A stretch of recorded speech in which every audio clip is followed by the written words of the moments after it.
I'm filled with so much emotion here today because so many of the people that are joining us are people that I've interacted with in one capacity or another.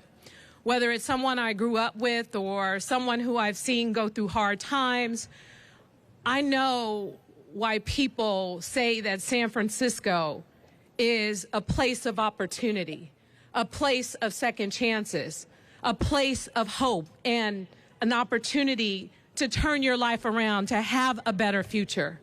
And that's what today is about. Because the fact is, this city, with all of its hope and all of its possibilities, it's also a political city. And politics are being played at some of the worst levels that I've ever seen. The fact is, I know there are a lot of people that don't like that there's a black woman that grew up in the projects and is the mayor of San Francisco. And so you oftentimes have people, and not just 2 years in the projects, over 20 years, Puff. We know what it's like to live in hopelessness and despair and the drama that comes with that. So I come from experience of living in that and seeing the lack of opportunities for people that I grew up with. Why do I say all of this in light of what we came here to talk about today? Because there are not many programs that actually, when they talk about a second chance, when they talk about an opportunity for someone, they talk about it. They aren't about it. They don't do what Urban Alchemy does every single day. You come off the streets and you say, help me. And Urban Alchemy says, here I go. What can I do?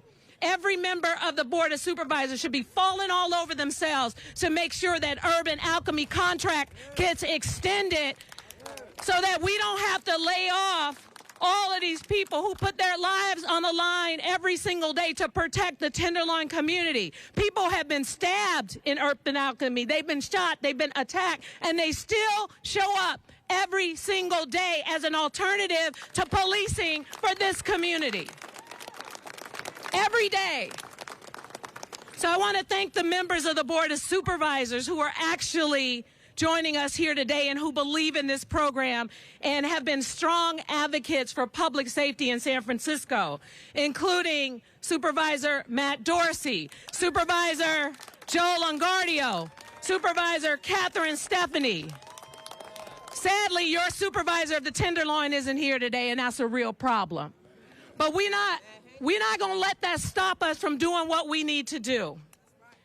Because here's the thing. At the end of the day, who doesn't want to walk down the street and feel safe? The Tenderloin has been that community. A lot of folks from Fillmore live here. A lot of folks from Hunters Point live here now. People who've immigrated from other countries looking for a better life and an opportunity. There are so many people who choose the Tenderloin as that place for hope, to start their new business, to work a new job, to get treatment and turn their life around, to do something that's going to lead to something better. That's what the Tenderloin represents. And when I hear the stories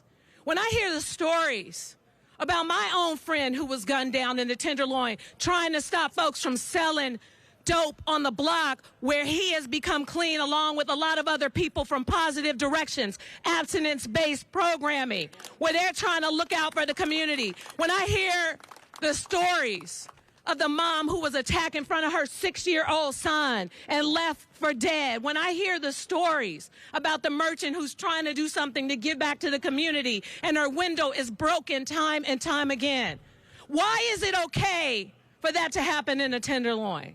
It's not. And I know that there are a lot of people who have their philosophies about police officers. And this city has developed so many extraordinary measures around alternatives to policing. Our street crisis response team, our ambassadors, including Urban Alchemy, the great programs that continue to go out of their way to serve and uplift the community. We appreciate that. But at the end of the day, if you get hit upside the head, you're going to need a police officer to come and deal with a situation like that. If your son is gunned down and killed in the city, you want justice, and that requires a police not only responding to the call, but the investigation and the work to make sure that the perpetrator of that crime is brought to justice. All of this goes hand in hand. Safety is struggling in this city and especially in this community. And people have taken over in a way that has pushed a lot of fear.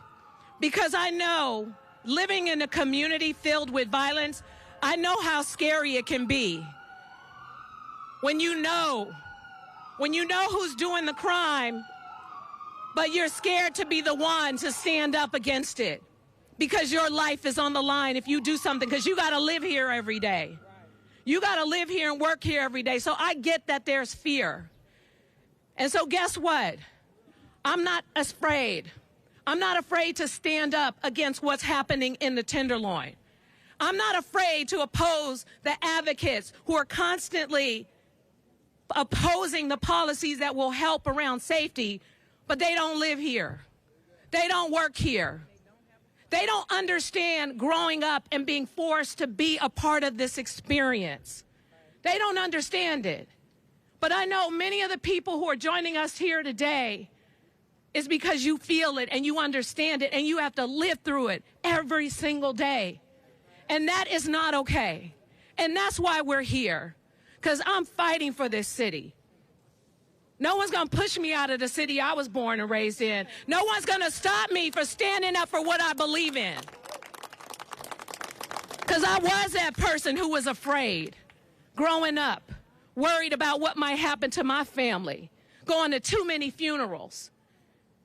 This is not okay. I get an alert every day about some sort of assault in the Tenderloin. Somebody was shot, or somebody was killed, or somebody was stabbed, or somebody was beaten. We have to change this. If not now, then when? So the reason why we're here with so many of our various coalitions, so that you can hear from them to talk about their experience. We're here to hear from the Tenderloin Business Coalition. We're here to hear from the Chinatown Chinese Chamber of Commerce, the Chinatown Merchants Association, and the Consolidated Benevolent Association in Chinatown. So many groups who are saying enough is enough. We care about public safety. We don't want to see our grandmas knocked down and beat down. We want to protect them. We have to do better. And better means we have to make changes. So there are 4 things that I am here to push for. And I want the members of the Board of Supervisors who sadly are saying no to these things, who sadly are being obstructionists, who sadly won't even calendar the items to give it a chance to be heard in the public, that we need this. We need you to be better than that. We need you to put politics aside and think about the people's lives. What if it were you? What if you had no other choice? That's what today is about. We have no other choice. We need change. So the first thing I'm asking the Board of Supervisors to do, stop playing games with the Urban Alchemy contract and calendar it and pass it. Stop playing games with these people's lives who are out here. The same people they claim they care about, who they believe in second chances and compassion, but when it comes to Urban Alchemy, all of a sudden they got amnesia about what they said. So that's number 1. The other thing that we're asking the Board of Supervisors to do is calendar and approve the budget supplemental that will allow the city and county of San Francisco to cover the cost of basic police service. We are short 541 cops, and we are feeling it. Because as I said, it's not just about showing up and the arrest, it's also about the investigation. We wonder why somebody wasn't arrested for someone who killed our loved ones. Well, There's work that has to go into that, and we need police officers to do that. So to maintain our basic staffing levels, if the Board of Supervisors doesn't calendar or rejects this $27 million supplemental, then you think it's challenging to get police officers in this community now? It will be virtually impossible. And you think that our city is unsafe? It will be terrible for the city and county of San Francisco. Absolutely terrible. The other part of that is also the support for ambassadors. So right now, that it's the fact that this is not even calendar means we have to freeze all hiring. We have to freeze hiring for police. We have to freeze hiring for ambassadors. So we need their support. We need it to be heard. We need 8 votes at the Board of Supervisors. There's a lot of work that goes into this.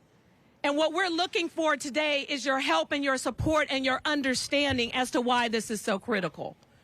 We need change, especially in the Tenderloin. And the last thing I want to also say is it includes additional resources for our district attorney to specifically prosecute fentanyl drug dealers.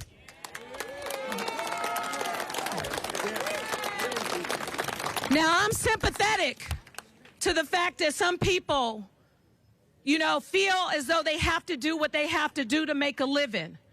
But in this city where we have a less than 3% unemployment rate, we will hire anybody to do almost anything legitimately. So there is no excuse for what we have to endure, because we saw more people at the height of the COVID pandemic die from fentanyl overdoses than they did from COVID, and we shut the whole city down for COVID. Right. So what does that tell you? Right. We got work to do.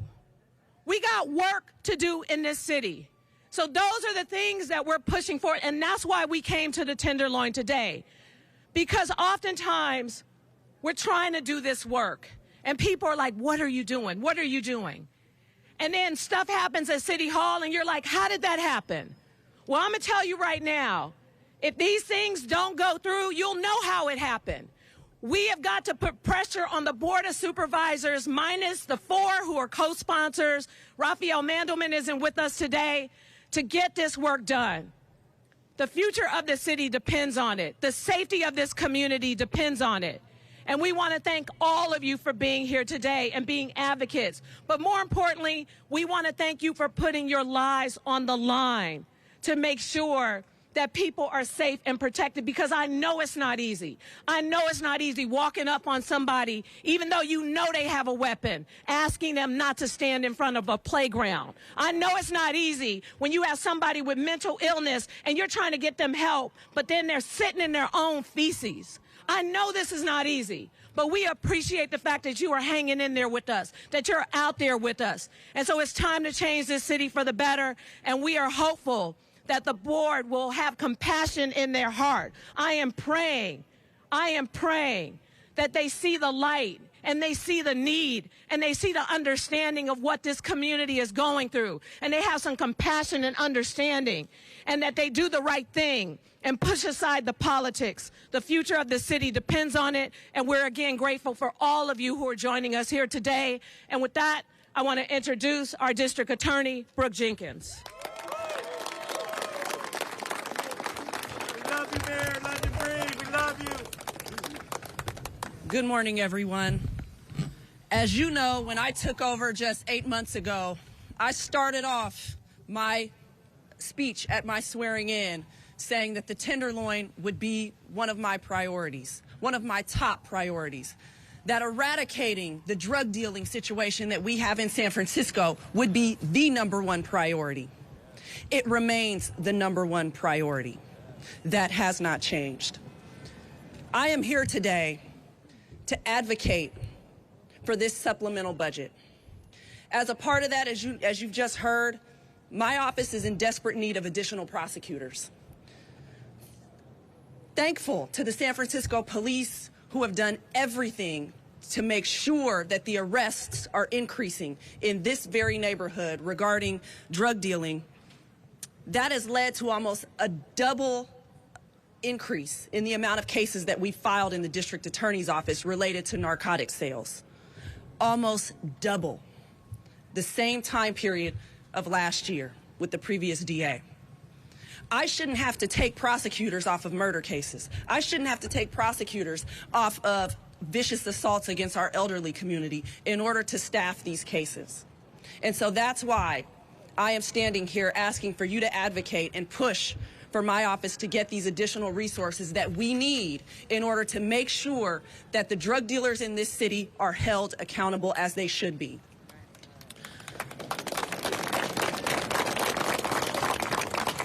As I've gone around this city and met with community members in every single district and close to every neighborhood, I have yet to hear one community that says, we feel safe. I have yet to hear one community that says, we don't want police. As a matter of fact, all I hear is the opposite. We don't feel safe, we need a greater police presence. We don't feel safe, we need you to do more, District Attorney, than what the last one did. But in order to make that happen, we need this supplemental budget.